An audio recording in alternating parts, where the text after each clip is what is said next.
It's time for this week's episode of Brandon Sports Talk, featuring in-depth interviews from those who are trending in the world of athletics.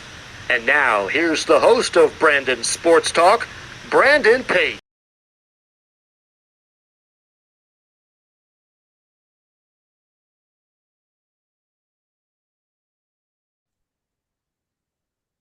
Welcome back to Brandon Sports Talk. In today's episode, I have the privilege of interviewing the Olds College head women's ice hockey coach, Coach Matt McKnight. How are you doing today? Good. Thanks for having me. Thank you.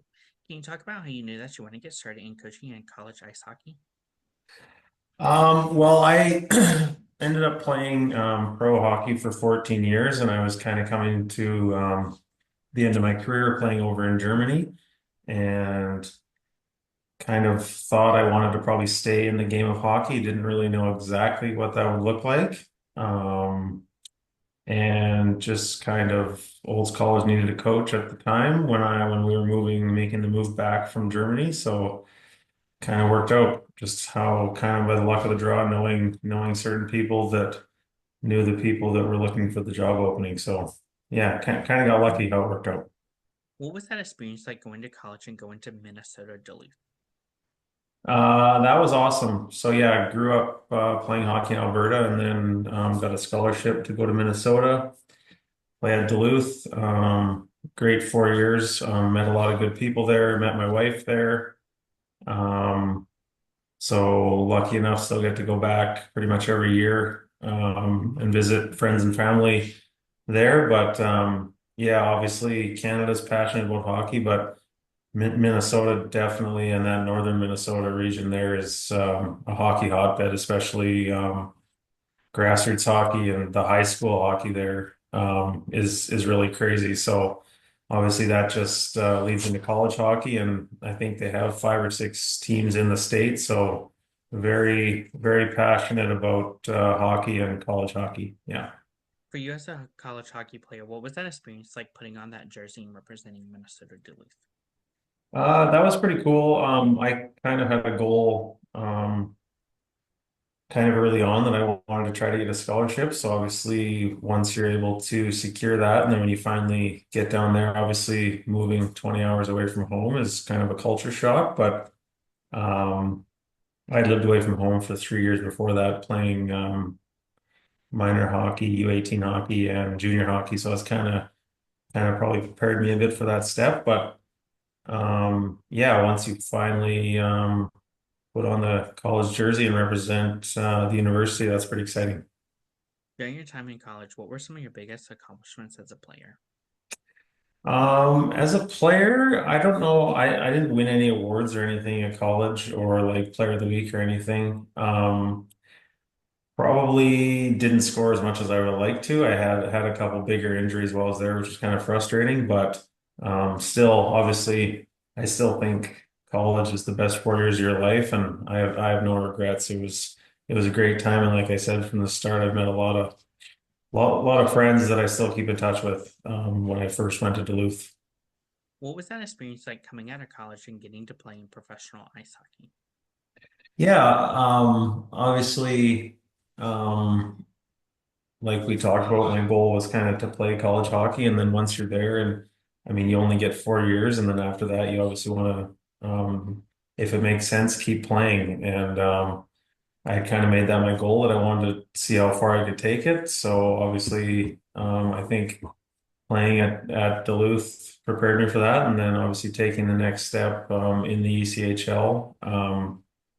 I always kind of had thought that I would probably end up in Europe, but you always want to try it in North America before you do that. So I tried that for 3 years, and then obviously made the jump to Germany after that. What was that experience like playing in the ECHL for teams like Iowa? Um, yeah, so I just went to camp in Vegas, kind of a logjam of players, just being a farm team of an NHL and an AHL team. As training camp goes on, the prospects kind of get filtered down, and there's kind of a logjam there. Um, so the coach there was nice enough to kind of look out for me, and he had said that if it didn't work there, he would try to put me in a decent spot. And so he traded me to Idaho, um, north of Vegas, and I'd never heard of Boise, Idaho before that. But I honestly think that might be the best kept secret in America. It's awesome. I think the weather's great. You still get the four seasons, but winter is 3, 4 months long, if that. Most days it gets back above freezing. So, and we had some good teams when I played there. So I have nothing but great memories of Boise, and I really think that's a great place in America to live and obviously to play hockey there. How was that experience like getting to travel to Germany and playing international ice hockey?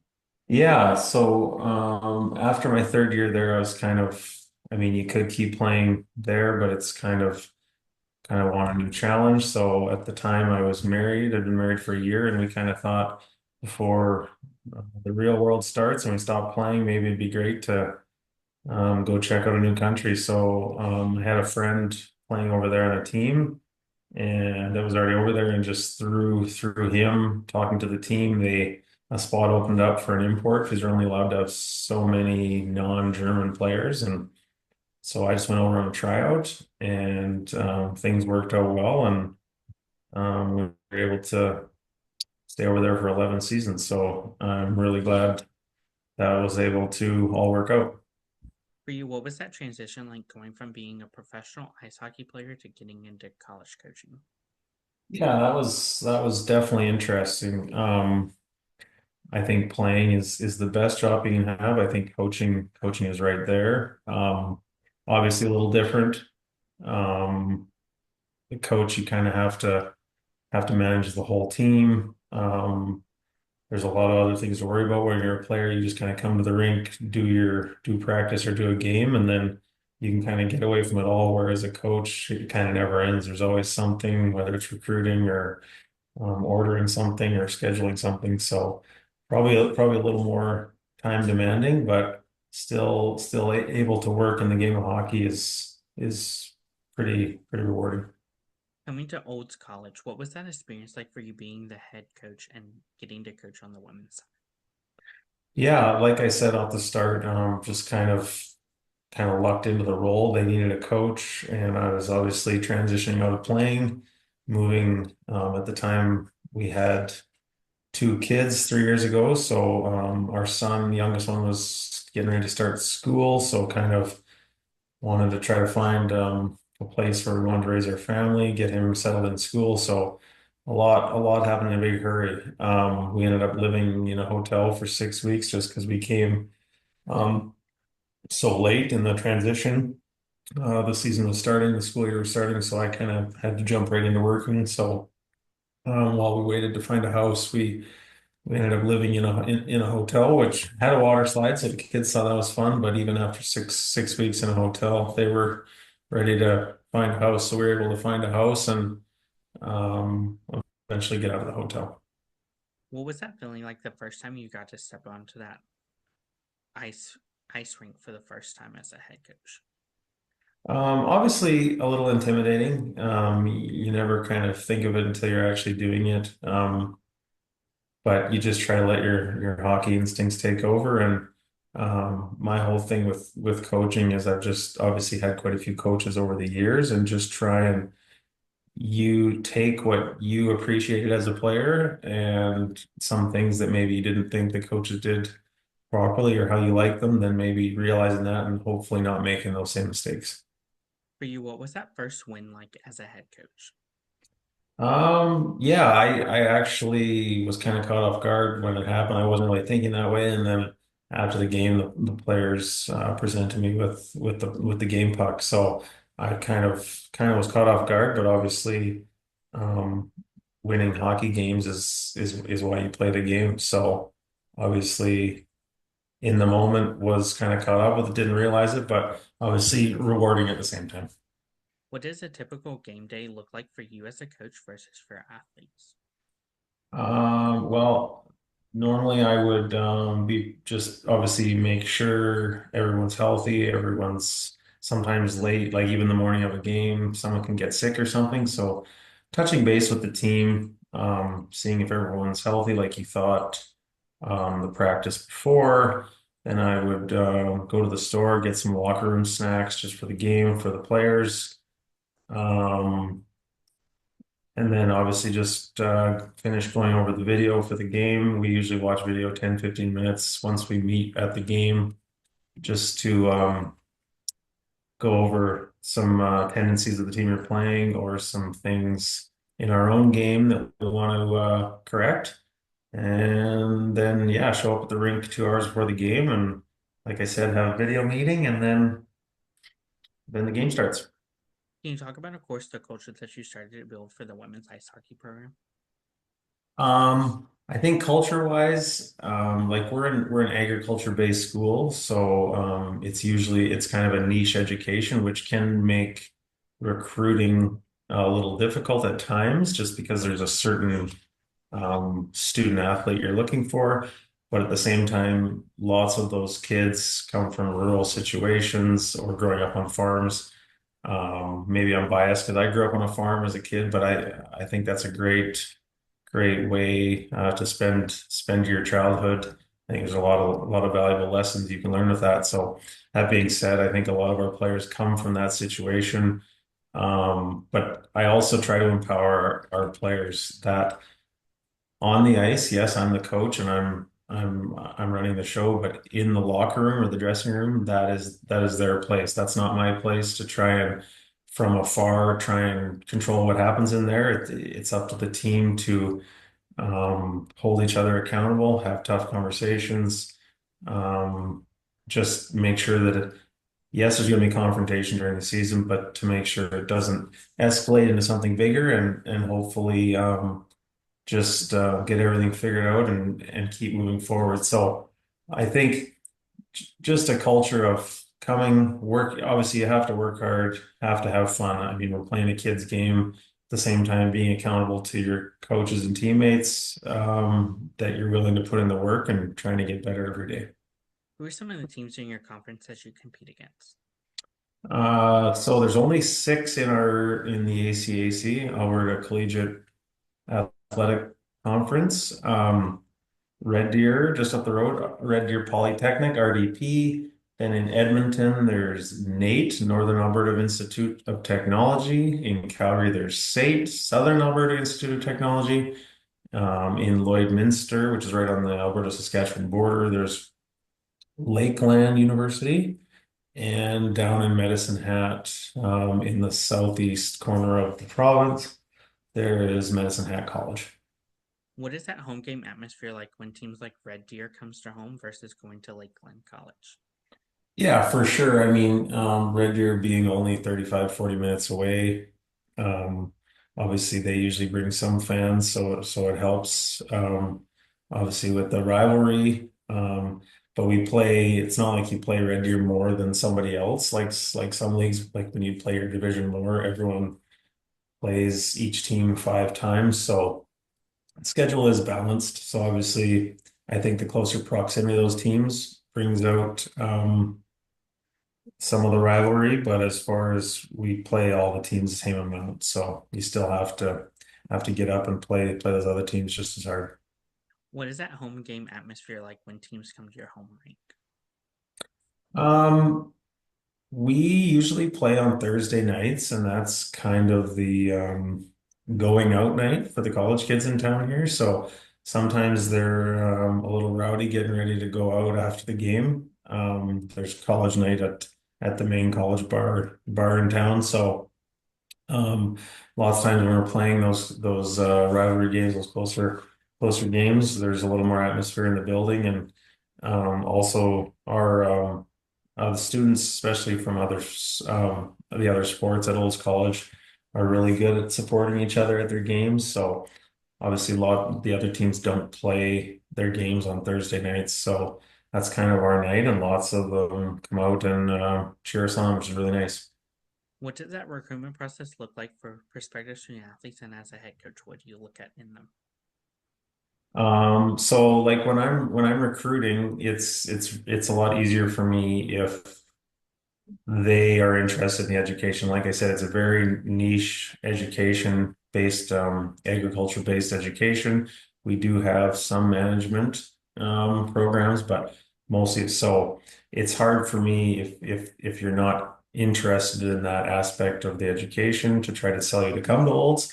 But if you are interested in agriculture and are a good person and enjoy playing the game of hockey, then there's usually a fit for coming to Olds and playing for the Broncos.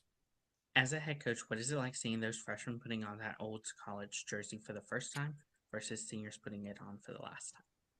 Yeah, I think off the start of the year, every new year is a chance to get better as a team and try to have success. Like I said, obviously the goal of any sport of anybody is to win games. So that's what you're after.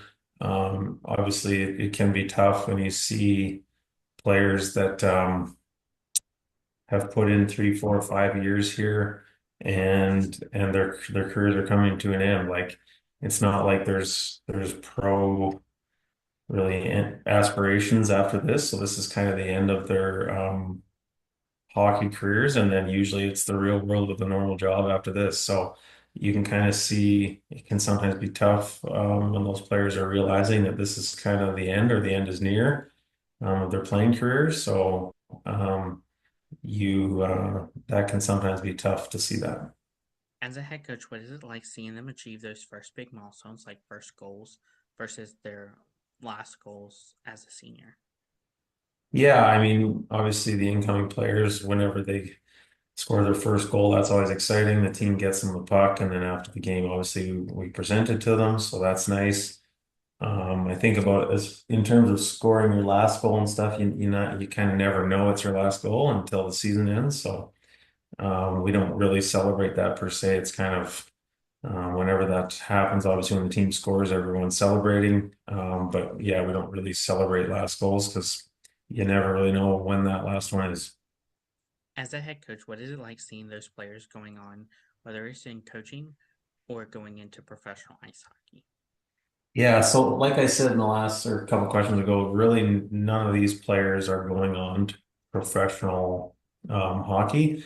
Lots of them keep playing on women's teams, and it's still decently competitive hockey, but they're obviously that's not their main job. They're having to get out in the real world and get normal jobs. So lots of them do keep playing, but as far as professionally, they're not really moving on to that. What have been some of the things you've been able to accomplish so far, and what are some of your future plans and goals for the program? Well, I think with the education being what it is, it's always just a challenge to um, honestly to get enough good players on your team. I mean, we're lots of times, lots of the programs here are 2 year programs. So every couple of years you can be replacing almost half your team, which is really hard to do in recruiting. Usually if you had 4 or 5 or something, that would be a lot better. But when it's upwards of 8, 9, 10, like this year, we're replacing 10 players, and I mean, it's really tough. So, um, you just try and hopefully through word of mouth or from our current players that know players that are looking for places to play, but it's just a matter of trying to find players to fill those spots. What has that been like in getting to compete for national championships?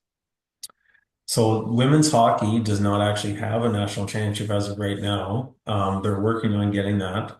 Um, and there's a tournament in Quebec early in 2026 that they're promoting for teams from our league to go out and play in. So we're hoping to do that. And it's kind of, they hope that'll set it in motion to get a national championship for women's hockey. But as of right now, if you win our league, then that's as far as it goes right now.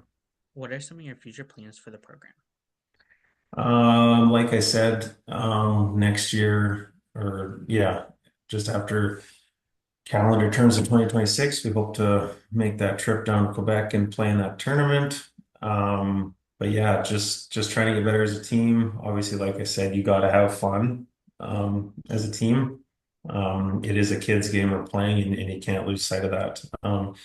Sometimes you get frustrated or sometimes you get down, but you have to try as much as possible to stay positive and keep working hard. And obviously, with only 6 teams in the league and 4 making the playoffs, I think it's just a matter of you just want to get into one of those top 4 spots and then see what happens. You just have to win 2 rounds and you can win the league. So I think getting hot at the right time and playing well can go a long ways to that. What advice would you give those incoming freshmen entering their first year of college ice hockey? I would think just like I said, try to keep a positive attitude, even keel. You don't want to get too high, too low.